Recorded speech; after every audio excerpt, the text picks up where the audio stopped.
I'm Miss Ferebee. Most folks around here call me Aunt Ferebee.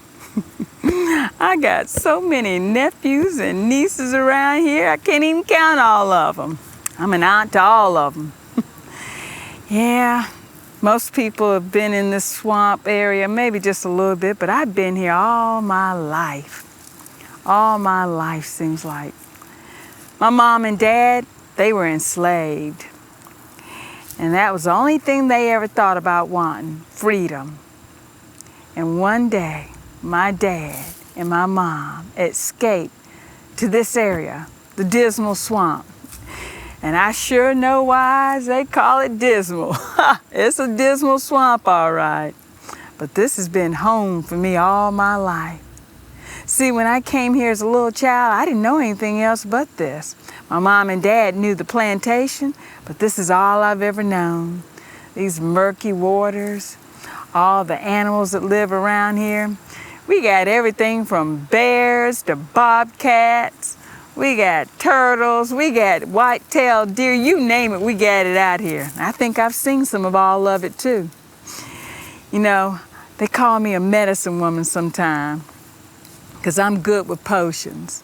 I'm good at finding, throughout this area, I'm good at finding roots and leaves and bark and different potions that I make from all this. You know, this right here, this makes a good tea. And that dandelion, ooh, that dandelion, that's something else. I use that dandelion whenever anyone's sick. That cleans them right out. Make a little tea, a little potion out of that. Clean them right out, get rid of everything that's ailing them. Yeah, it's good to know all this. You know, I learned this from my mama. She's good with potions too, but she doesn't get out in the forest and forage like she used to. She's kind of old now. She's in her 90s, I think. I'm not really sure, you know. We hadn't had any records really to know our true age, but I think she's 90-something. But I get out here every day looking for all these things, and people come to me all the time saying, I got a cough, you got something for that? I got a fever, you got something for that? My husband back home, he's suffering, his eyes are failing him. Whatever they say, I know just what to get for him. You know, one day I was out here foraging, looking for some roots and berries and shoots and all, and I heard a twig snap. When I heard that twig snap, I didn't know what that was. I crouched down low, listened real intently. I didn't know if it was a bobcat or a bear, or maybe even just a deer, or worse yet, it could have been one of them slavers looking for escaped slaves.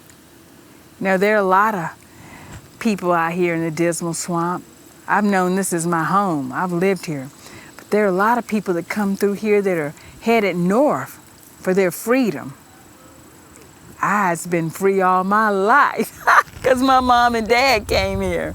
They escaped the plantation so that I could be free.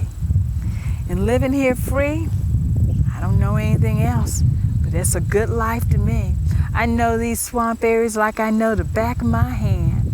And all these plants and roots and shoots and trees, well, they're my friends.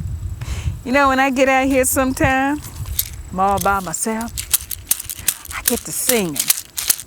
Oh, yeah, oh, yeah, hey, oh, yeah, hey, hey, oh, hey, hey, oh, na, hiya, shike la bola, kera boshe.